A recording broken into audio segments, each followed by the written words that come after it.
हाँ भाई, तो लास्ट क्लास में बेसिक स्ट्रेंथ हो गई थी। कुछ केमिकल प्रॉपर्टीज हम लोग करने जा रहे हैं जिनमें कुछ इंपॉर्टेंट होंगी और कुछ अपने काम की कुछ खास होंगी नहीं, एग्जाम में ज्यादा आती है नहीं। उनमें से 3 केमिकल प्रॉपर्टीज आपके सामने हैं।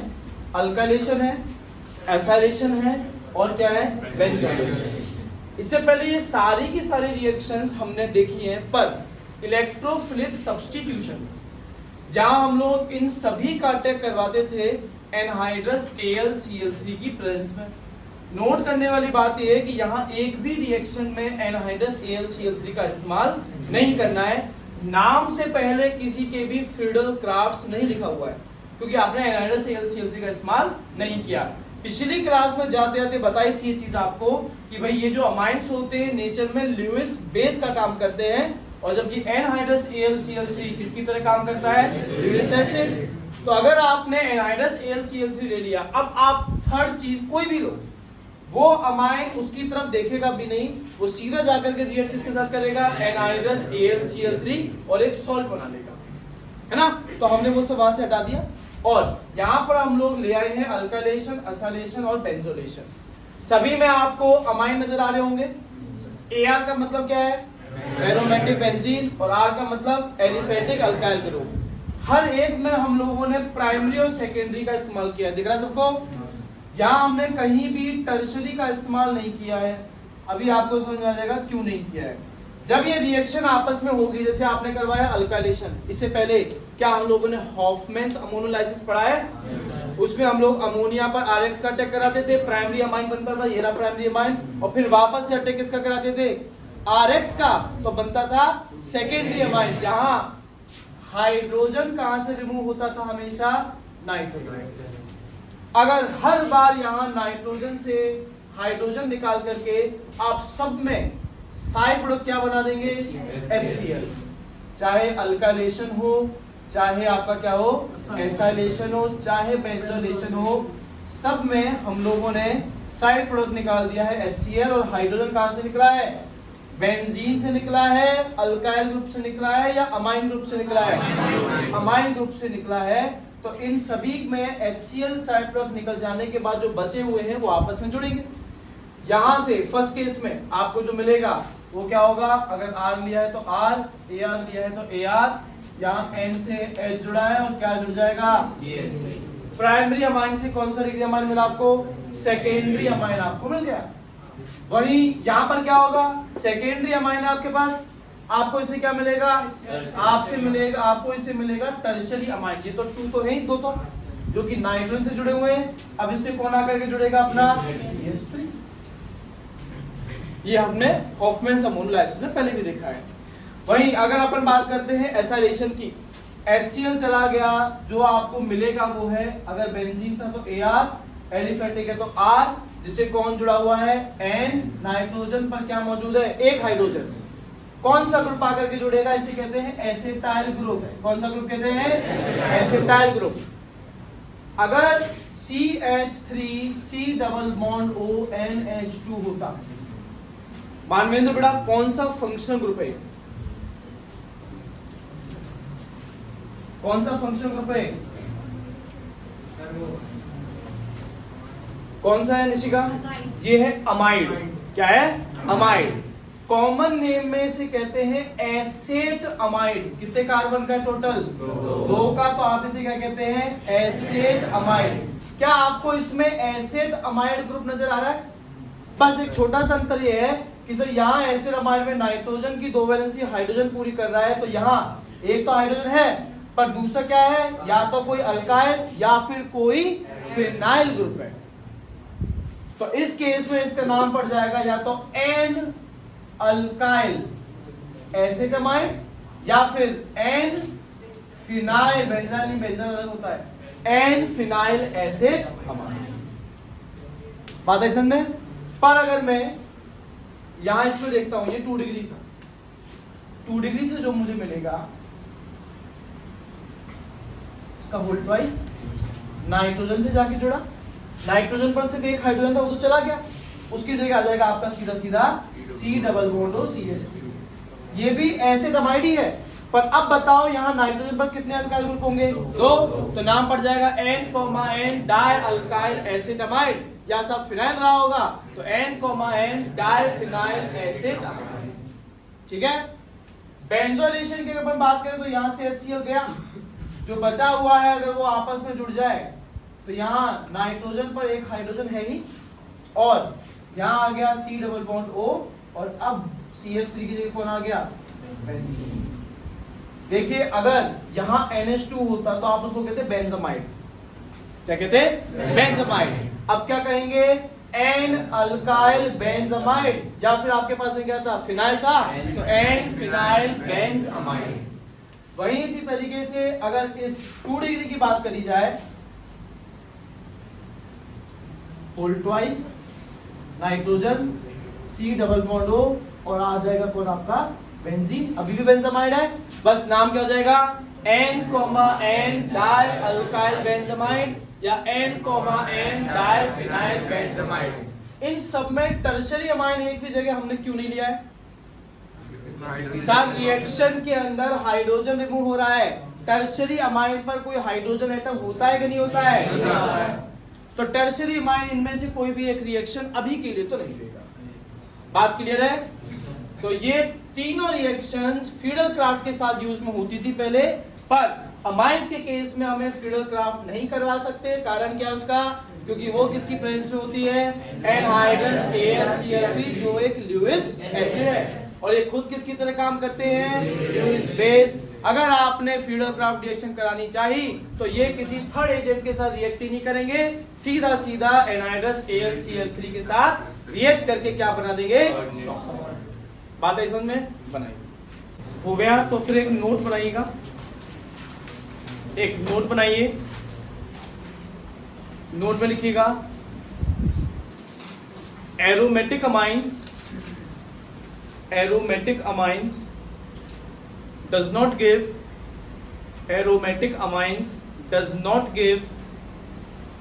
Friedel Crafts reactions, does not give Friedel Crafts reaction because these reactions take place in the presence of Lewis acid, LEWIS, Lewis acid like AlCl3 or FeCl3, Lewis acid like AlCl3 or FeCl3, full stop. In the presence of Lewis acid,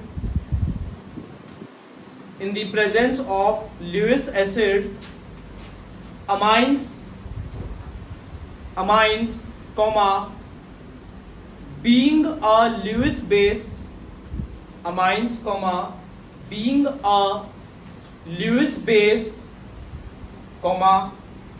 get reacted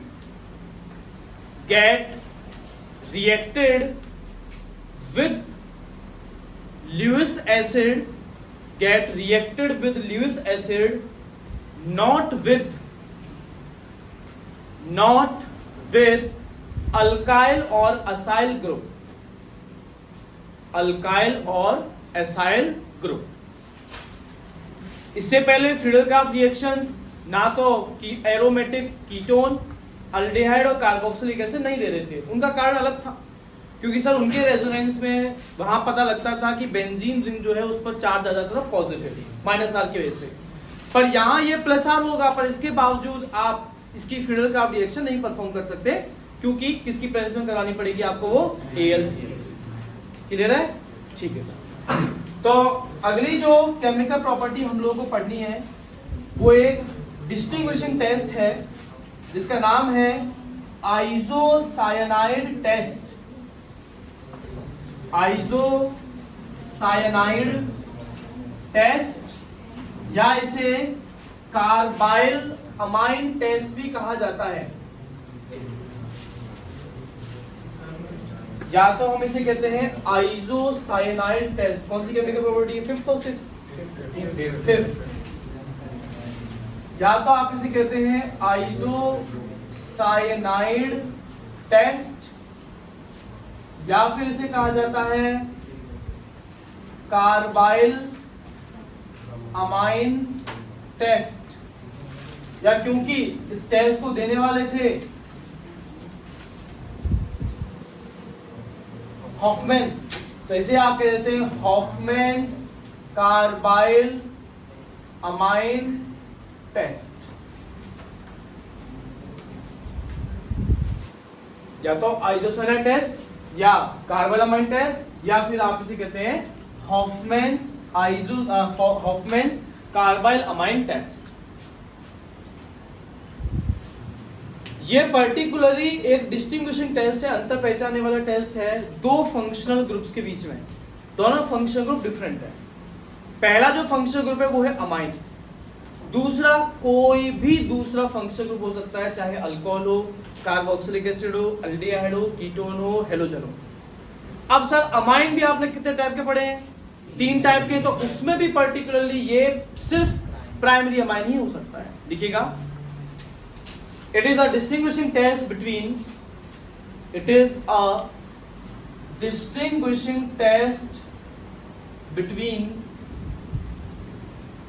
primary amines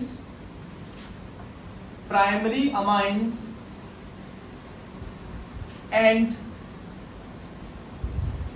any other functional group. Primary amines and any other functional group. Next line से लिखिएगा, whenever aromatic or aliphatic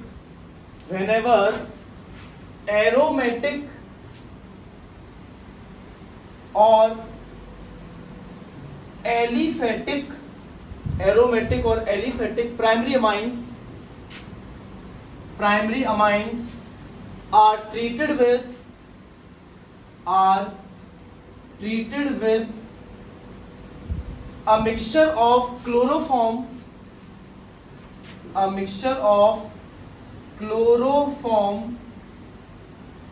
and KOH, comma, we get a foul smelling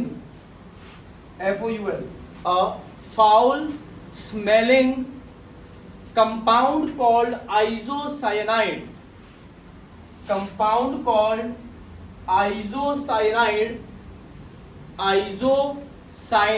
or alkane nitrile, NITRILE,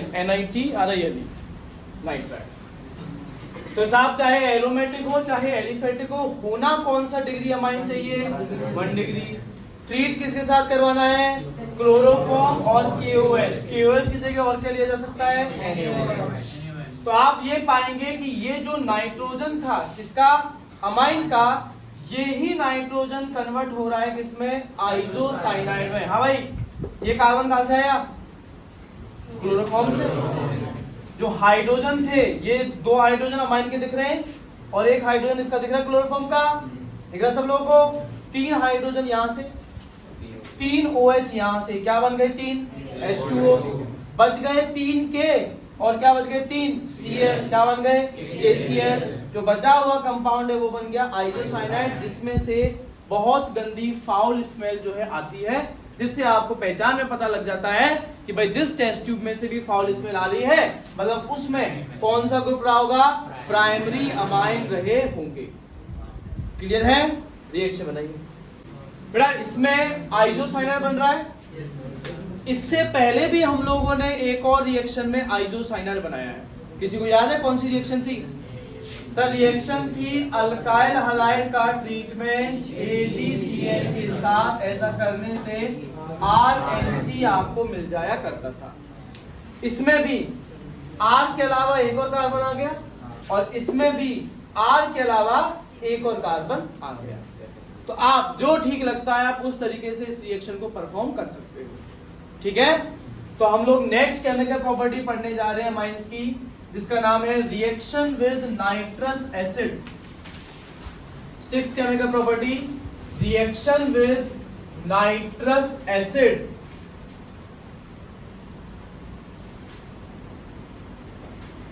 reaction with nitrous acid.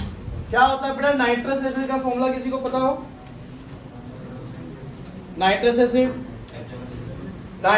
का formula होता है HNO2। Structure अगर अपन बना दे तो ये हो गया H, ये हो गया आपका O, ये हो गया N, ये हो गया फिर से हो गया HNO2। आपको याद दिला दे इस रिएक्शन को हम लोगों ने बेटा इससे पहले भी नानू हकला के नाम से पढ़ा था, याद है?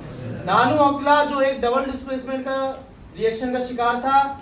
Na किसकी जगह जाता है H, H किसकी जगह जाता है Na, ये दोनों कंबाइन करके हमें बनाते हैं क्या? HNO2 plus NaCl।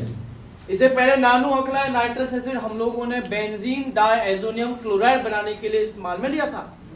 तो अभी भी एक रिएक्शन तो वही है कि सर चाहे बेंजीन डाइएजोनियम क्लोराइड बनाने के लिए हमने इस्तेमाल किसका किया था? एरोमेटिक अमाइन का। ये भी तो अमाइन ही है। तो आप जैसे ही या तो बेटा नानू हकला NaNO2 प्लस HCl या इसकी जगह अपन HNO2 प्लस NaCl। जरा देख के बताइए बेंजीन और इस नाइट्रोजन के बीच का बॉन्ड टूट सकता है या नहीं? इजीली नहीं। सब जानते हैं कि सर बेंजीन से जो जुड़ गया वो रेजोनेंस की वजह से partial double bond character carry करता है, तो उसे नहीं तोड़ा जा सकता। तो इस बॉन्ड को हम यहाँ नानू हकला के साथ में नहीं तोड़ पा रहे थे और हमें जो मिल जाया करता था वो था हमारा बेंजीन डाइएजोनियम क्लोराइड, जिसमें N2 पर चार्ज पॉजिटिव, Cl पर चार्ज नेगेटिव। यही था। पर अगर हम लोगों ने एरोमेटिक प्राइमरी अमाइन की जगह हमने लिया अपना एलिफेटिक प्राइमरी अमाइन, यहां रेजोनेंस है क्या? मतलब नाइट्रोजन और कार्बन के बीच का बॉन्ड तोड़ा जा सकता है कि नहीं तोड़ा जा सकता? अगर सर तोड़ा जा सकता है तो यहाँ आप स्ट्रक्चर जो देख रहे हैं HNO2 का, इसी स्ट्रक्चर को हम लोग जो है बना देते हैं। ये रहा आपका N, इधर रहा आपका डबल बॉन्ड, यहाँ रहा आपका OH। क्या आप समझ सकते हो कि H2O कहां से निकलेगा?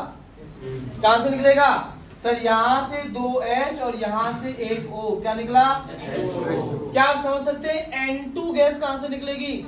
सर यहां से एक N और एक N, यहां से क्या निकला? बताइए बचा क्या है? अल्कोहल। तो आपको यहाँ 3 प्रोडक्ट मिलेंगे, एक होगा आपका अल्कोहल, एक होगी नाइट्रोजन गैस और एक होगा H2O। तो देख रहे हैं दोनों प्राइमरी अमाइन है ना? दोनों में आप सेम चीज के साथ रिएक्ट करा रहे हो, चाहे नानू हकला चाहे HNO2 प्लस NaCl, पर क्या दोनों में एक जैसा प्रोडक्ट बन रहा है? नहीं बन रहा।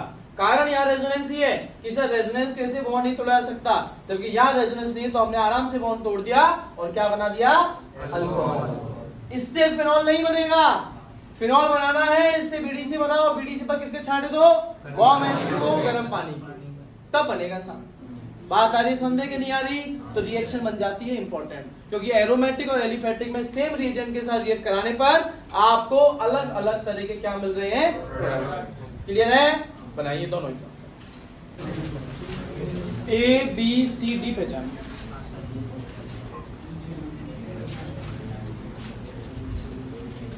बताइए।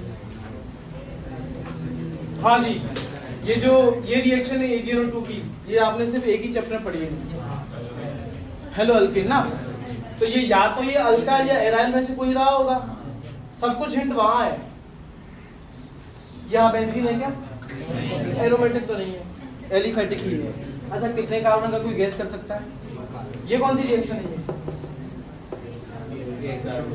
ये आपकी आइसोसाइनाइड टेस्ट है, जिसमें जो आइसोसाइनाइड था उसमें एक कार्बन यहाँ से आता है, तो मतलब पहले से बाकी तो रहे होंगे, तो बाकी कितने बचे? 2। तो इसका मतलब जो सीरीज हमने बनाई है वो 2 कार्बन की है। तो इसका मतलब ये जो भी है आपका, ये है आपका CH3CH2X। मुझे नहीं बताया ना कि कौन सा हैलोजन, तो मैंने X मान लिया उसे। अच्छा AgNO2 के साथ ट्रीट करवाया तो क्या मिलेगा इससे? CH3CH2NO2। पढ़ाया क्या हमने Hn+HCl स्टेनलेस क्लोराइड। किस टॉपिक पढ़ा है? रिडक्शन।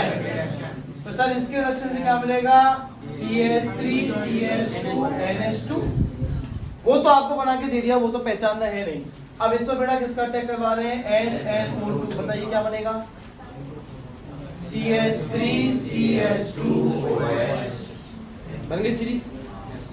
चैप्टर्स मिक्स हो गए आपस में, अल्कोहल भी आ गया, अमाइन भी आ गया, अल्काइल। क्वेश्चन बनाइए, आंसर दें। एक क्वेश्चन करें जो पिछला बैच नहीं बना पाया था यहाँ का, उसमें बहुत बढ़िया बच्चे थे, बहुत बढ़िया बच्चे थे, मतलब 99 100 वाले बच्चे थे, वो बैच नहीं बना पाया था। आप कोशिश करो, बेंजीन को कन्वर्ट आपको करना है मेटा ब्रोमोफिनॉल। क्वेश्चन डिफिकल्ट इसलिए है क्योंकि जो दोनों ग्रुप जुड़े हुए हैं उनमें से कोई भी मेटा डायरेक्टिंग नहीं, दोनों के दोनों पैरा डायरेक्टिंग ग्रुप। कोशिश करो, बनता है। हाँ, किसी का चल रहा दिमाग नहीं? मैं बताऊं? देखो बेटा, सीधी सी बात है, अगर मेटा पोजीशन पर चाहिए तो मेटा डायरेक्टिंग ग्रुप चाहिए। 4 मेटा डायरेक्टिंग ग्रुप हैं और 4 आपके पैरा डायरेक्टिंग ग्रुप हैं। जो 4 पैरा हैं वो है सब हेलोजन, वो है सब अल्कोहल, वो है आपका अल्काइल ग्रुप CH3 वगैरह हो, या फिर आपका है NH2 अमाइन। ये सबके सब क्या है? पैरा। 4 है आपके पास में मेटा, एक आपका अल्डिहाइड, एक कीटोन, एक कार्बोक्सिलिक। बस समस्या है कि सब में कार्बन कार्बन कार्बन तो आ ही रहा है, बेंजीन के अलावा कार्बन तो आ ही रहा है। चौथा है नाइट्रो। नाइट्रो मेटा डायरेक्टिंग है, चलिए सर ठीक है, नाइट्रो आ जाएगा, अपन BR भी ले आएंगे। फिर NO2 से अल्कोहल नहीं बन सकता, पर NO2 से BDC बन सकता है और BDC से अल्कोहल बनाया जा सकता है। तो इसका तरीका ये है कि आप सबसे पहले करवाओ इसका नाइट्रेशन। नाइट्रेशन के लिए बेटा किसका अटैक करवाएं? Concentrated HNO3 concentrated H2SO4।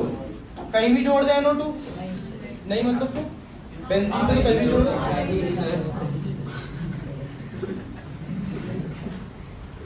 तो चलिए हमने यहाँ जोड़ दिया अपना NO2।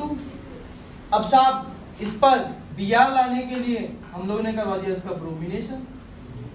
Br2 का जो है हमने इस पर अटैक करवा दिया, तो आप पाएंगे कि यहाँ आपका NO2 और यहाँ मेटा पर क्या।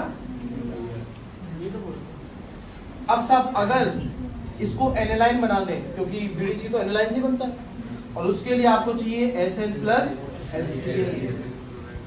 ऐसा करने से ये NO2 कन्वर्ट हो गया NH2 में, ये Br। अब नानो अगला, तो अगर आपने नानो अगला NaNO2 और HCl ले लिया, तो अब ये NH2 जो था वो कन्वर्ट हो जाएगा BDC में। सही है। अब BDC से OH लाने के लिए क्या है? कितनी स्टेप लग गई हमारी? 6 5 स्टेप करना करना। हाँ भाई, नेक्स्ट केमिकल प्रॉपर्टी का नाम है हाइंसबर्ग्स टेस्ट। ये एक डिस्टिंग्विशिंग टेस्ट है between primary, secondary and tertiary amines. इसमें सर आपको करना क्या है? आपने तीनों डिग्री अमाइंस का सेपरेटली ट्रीटमेंट करवाना है, रिएक्शन करवानी है HR के साथ। किसके साथ? हिमेश रेशमिया, HR हिमेश रेशमिया। हाइंसबर्ग्स रिएजेंट क्या है? हाइंसबर्ग्स रिएजेंट। नाम है बेंजीन सल्फोनिल क्लोराइड। क्या नाम है? Benzene sulphonyl chloride. स्ट्रक्चर दिखाई दे रहा है आपको? आप यहां से देख पाएंगे कि भाई बेंजीन सल्फोनिल क्लोराइड HR से क्या रिमूव करना है? Cl, और आपके अमाइन से क्या रिमूव करना है आपको? HCl। मतलब आप HCl को निकाल फेंकेंगे, -HCl, तो जो बाकी बचे हुए ग्रुप्स हैं वो सब आपस में जुड़ जाएंगे। जोड़ दिया हमने। नाम क्या है इसका? N alkyl benzene sulphone amine.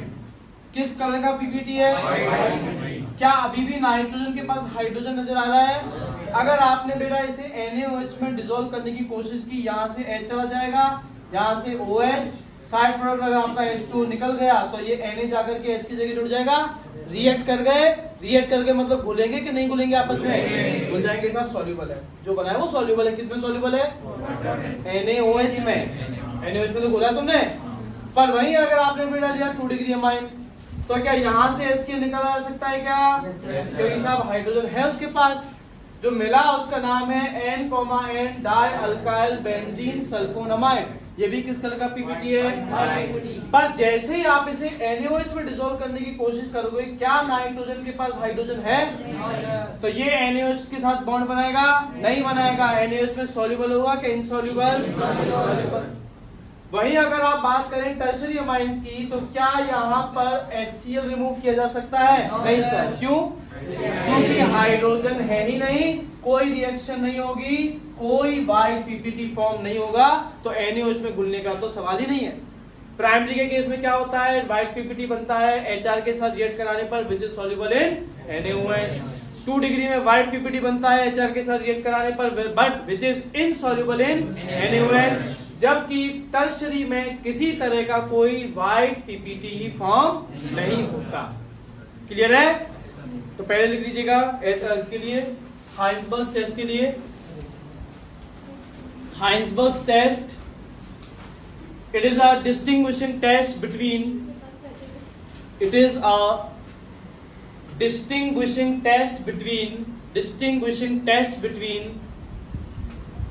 primary, secondary and tertiary amines. Primary, secondary and tertiary amines. Full stop. Next point में हाइंसबर्ग्स रिएजेंट का नाम और फॉर्मूला लिखिए। हाइंसबर्ग्स रिएजेंट HR नाम है benzene sulphonyl, benzene sulphonyl NyL, benzene sulphonyl chloride. Chemical formula बनाइए, benzene उसके ऊपर S जो कि 2 ऑक्सीजन से जुड़ा है और 1 क्लोरीन से। प्राइमरी अमाइन के लिए लिख रहे हैं, प्राइमरी अमाइन के लिए लिखेंगे पहले, when primary amines are treated with Heinsberg's reagent, short में आप चाहें तो HR लिख सकते हैं, when primary amines are treated with Heinsberg's reagent, we get a white PPT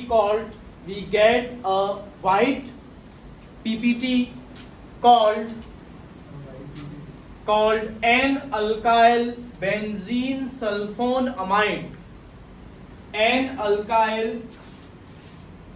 benzene sulfonamide, N-alkyl benzene sulfonamide, which is soluble in NaOH. Sulfonamide, which is soluble in NaOH. ठीक है, primary वाले की reaction देखो पूरी। हाँ sir, तो primary के लिए लिख लिया, अब सेकेंडरी के लिए लिख लिए। सेकेंडरी के लिए लिखिएगा, when secondary amines are treated with HR, Heinsberg's reagent, when secondary amines are treated with HR, Heinsberg's reagent,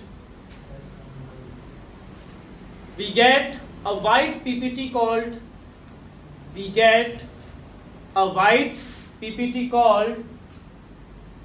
N, dialkyl benzene sulfonamide. White PPT called N, dialkyl benzene sulfonamide. N, dialkyl benzene sulfonamide, which is insoluble in NaOH. Which is insoluble in NaOH. और 2 degree वाले की reaction लिखिए।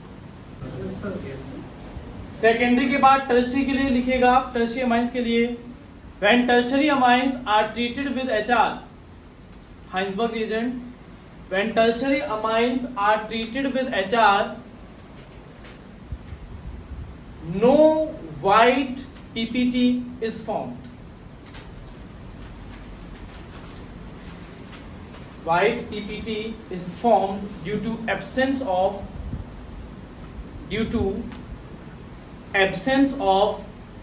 Hydrogen over nitrogen.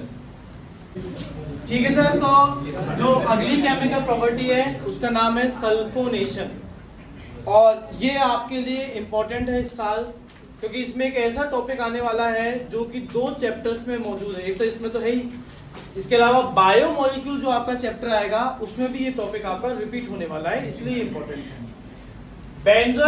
Sulphonation हम लोग करवा रहे हैं। इससे पहले हम लोग इस शब्द को अच्छे से समझते आए हैं कि साहब जो भी हमारे पास फंक्शनल ग्रुप है एरोमेटिक, उसको आप H2SO4 के साथ क्या कर दीजिए, ट्रीट कर दीजिए, तो जाकर के जुड़ जाता है सल्फोनिक एसिड SO3H। तो अगर सर मैंने एक एरोमेटिक अमाइन हमारा एनिलाइन ले लिया, बेंजीन उसके ऊपर NH2 और ट्रीटमेंट करवा दिया कॉन्सेंट्रेटेड H2SO4 के साथ, तो जैसा ये ऑर्थो पैरा डायरेक्टिंग है तो सर पैरा पोजीशन पर जाकर के जुड़ जाएगा आपका SO3H सल्फोनिक एसिड NH2 और यहाँ आ गया आपका SO3H after removal of water. ठीक है, ये जो कंपाउंड आपको मिला है इसमें आपको अमाइनो ग्रुप दिखाई दे रहा है जो नेचर में एसिडिक है कि बेसिक है? बेसिक। आपको सल्फोनिक एसिड भी नजर आ रहा है, ये कैसा ग्रुप है? एसिडिक। तो सर अगर एक ऐसा ग्रुप हमारे पास में है जिसमें एसिडिक और बेसिक ग्रुप दोनों मौजूद हैं, दोनों अपना अपना काम करें, तो साहब ये एसिडिक ग्रुप क्या रिलीज करेगा? H+। बेसिक ग्रुप क्या करेगा? इस H+ को गेन करेगा। तो साहब इसके बाद जो हमें कंपाउंड मिलने वाला है उसमें ये NH2H+ को गेन करके कन्वर्ट हो जाएगा NH3+, SO3H H+ को लूज करके कन्वर्ट हो जाएगा SO3-। सलमान बेटा अगर एक एसिड H+ लूज कर दे तो फिर वो जिसमें कन्वर्ट होता है उसे हम क्या कहते हैं? Conjugate base. तो अगर सल्फोनिक एसिडिक था तो ये SO3- उसका क्या कहलाएगा? और इसी तरह से अगर NH2 बेस था तो NH3+ क्या कहलाएगा? Conjugate acid. क्या ये जो आपको कंपाउंड या स्पीसीज मिली है इसमें आपको 2 पोल्स नजर आ रहे हैं, चाहे आप उसे एसिडिक बेसिक पोल मान लो या पॉजिटिव और नेगेटिव पोल मान लो, है क्या? तो ये हुआ बाइपोलर आयन। क्या हुआ? एक ऐसा आयन जिसमें 2 पोल जो है वो मौजूद हैं, जिनमें से एक एसिडिक है और एक क्या है? बेसिक। एसिडिक कौन सा इन दोनों में से? ऊपर वाला। और नीचे वाला क्या है? बेसिक। ऐसे ही आयन को नाम दिया गया है ज्विटर आयन। अब जैसा मैंने कहा कि ये 2 चैप्टर में आएगा, इसमें तो आ गया। इसके अलावा बायोमोलिक्यूल, हम सभी प्रोटीन्स के बारे में जानते होंगे। प्रोटीन्स बने होते हैं किसके? अमाइनो एसिड्स के। नाम में परिभाषा है ऐसा ऑर्गेनिक कंपाउंड जिसमें 2 ग्रुप मौजूद हो। कौन कौन से 2 ग्रुप? एक आपका कार्बोक्सिलिक एसिड और एक आपका अमाइनो। क्या इसमें भी दोनों ग्रुप है, एसिडिक और बेसिक? तो सर ये तो H+ रिलीज कर देगा, ये H+ को कर लेगा गेन। क्या इसमें भी बाइपोलर आयन बन गया? ये भी क्या है? तो ज्विटर आयन 2 जगह आपके पास में आएगा। इस चैप्टर की बात कर रहे हैं तो पर्टिकुलरली NH2 को लेकर के चल रहे हैं और उसमें जानबूझ करके एक एसिडिक ग्रुप जोड़ रहे हैं जो कि हमारे सिलेबस में कौन सा है? सल्फोनेशन। AlCl3 के साथ ले नहीं सकते। तो चलिए सल्फोनेशन हमने इसका करवा दिया और यहाँ पर आ गया आपका SO3H ग्रुप आ गया जो एसिडिक है, ये बेसिक था। ठीक है, देखिएगा। When aromatic amines are treated with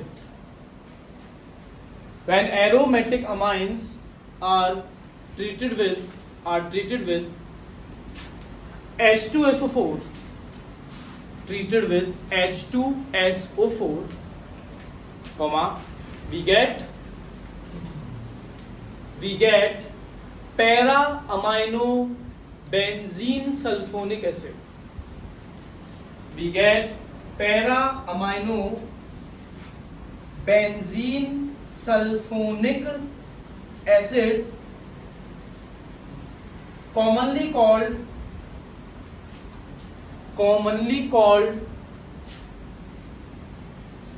sulfonilic acid.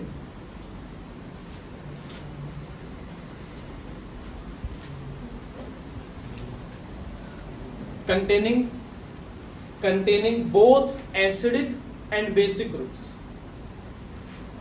Containing both acidic and basic groups, comma. Therefore, therefore it forms a bipolar ion. It forms a bipolar ion called Zwitter ion containing acidic as well as basic group. Reaction बनाइए बनाया। तो इसमें एक common question तो है कि sir ज़्विटर ion क्या है, what do you mean by zwitter ion. एक थोड़ा सा नेक्स्ट लेवल क्वेश्चन है कि explain the migration of zwitter ion, migration मतलब travel of zwitter ion in an electric field in या तो एसिडिक मीडियम या बेसिक। इलेक्ट्रिक फील्ड का मतलब दोनों तरह की रॉड डाली गई है, कैथोड भी और एनोड भी। कैथोड अगर कटायन पर चार्ज पॉजिटिव है तो ये कौन सी रॉड की तरफ ट्रेवल करेगा जिसपे चार्ज क्या हो, नेगेटिव। इसीलिए कैथोड जो है वो नेगेटिवली चार्ज रॉड होगी। इसी तरह से अगर बात करें अपन किसकी, एनोड, तो एनोड होगी आपकी पॉजिटिवली चार्ज रॉड। तो दोनों आपने रॉड लगा रखी है, इलेक्ट्रिक फील्ड प्रोवाइड कर रखी है, और अब आप एक मीडियम एसिडिक रख रहे हैं, एक बार मीडियम बेसिक रख रहे हैं। अच्छा, एसिडिक मीडियम का मतलब हो गया कौन से आयन की प्रेजेंस में, H प्लस की प्रेजेंस। बताइए इन दोनों में से वो कौन ग्रुप है जो इस H प्लस को गेन कर सकता है, SO3 माइनस। तो अगर H प्लस को उस SO3 माइनस ने कर लिया बेटा गेन, ये बन जाएगा SO3H, न्यूट्रल हो गया ना। और जबकि यहाँ ऊपर क्या है अपना NH3 प्लस, पहले तो सब ये बायपोलर था, दोनों आयन्स थे इसमें। अब बताइए क्या है, मोनोपोलर है, एक ही आयन है, कौन सा, क्या ये काम कर रहा है अब कटायन का, कौन सी रॉड की तरफ जाएगा, तो आंसर है एसिडिक मीडियम में it migrate towards which rod, अच्छा वही अगर मान लीजिए हम लोग मीडियम क्या कर देते हैं, बेसिक मतलब कौन सा आयन, तो इन दोनों में से ये NH3 प्लस अपने इस अंदर समाया हुआ है H प्लस, SO3 माइनस है तो H प्लस है नहीं, तो जैसे ही OH माइनस मीडियम में आएगा ये H प्लस को अट्रैक्ट कर लेगा OH माइनस, ताकि OH माइनस किस में कन्वर्ट हो जाए, H2O में। अगर इस ग्रुप में से H प्लस गया तो बताइए उस ग्रुप का होगा क्या, वो किस में कन्वर्ट होगा, NH2, कोई चार्ज थोड़ी होगा ऊपर, और नीचे क्या मौजूद होगा बेटा, SO3 माइनस। अब कौन से आयन की तरह काम कर रहा है ये, अनायन, तो कौन सी रॉड की तरफ माइग्रेट करेगा, तो सर एसिडिक मीडियम में ये जो ज़्विटर आयन है माइग्रेट करता है कौन सी रॉड की तरफ, कैथोड, क्योंकि ये खुद किसकी तरह बिहेव करता है, कटायन की तरह। और वही बेसिक मीडियम में ये किसकी तरफ माइग्रेट करता है, एनोड, क्योंकि ये खुद किसकी तरह काम करता है। बात समझ में आई, तो क्वेश्चन बनाइए,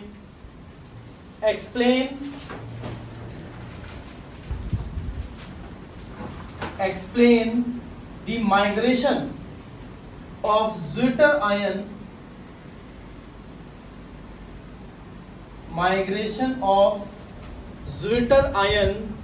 in an electric field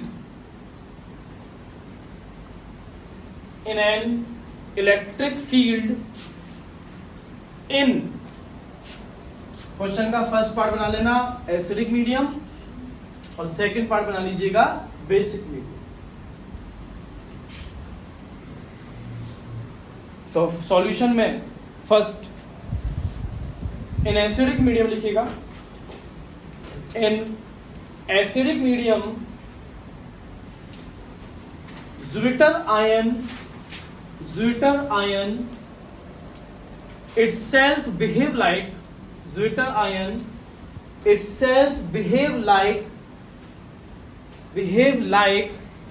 a cation due to gaining of H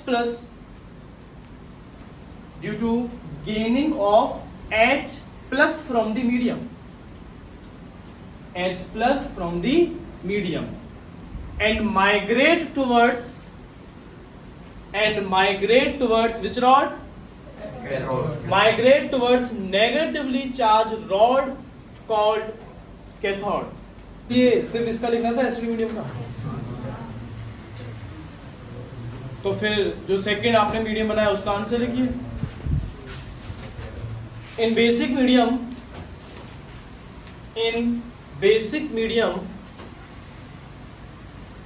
Zwitter ion releases H plus. In basic medium, Zwitter ion releases H plus and itself act like an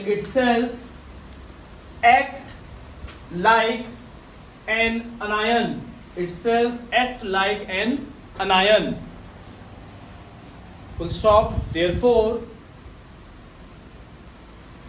in basic medium, Zwitter ion migrate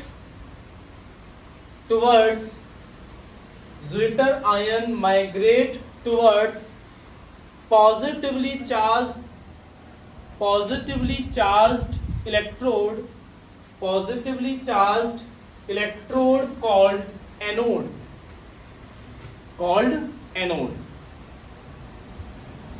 और फिर Zwitter ion की basic medium में reaction. ठीक है, next class इसकी last class होगी chapter.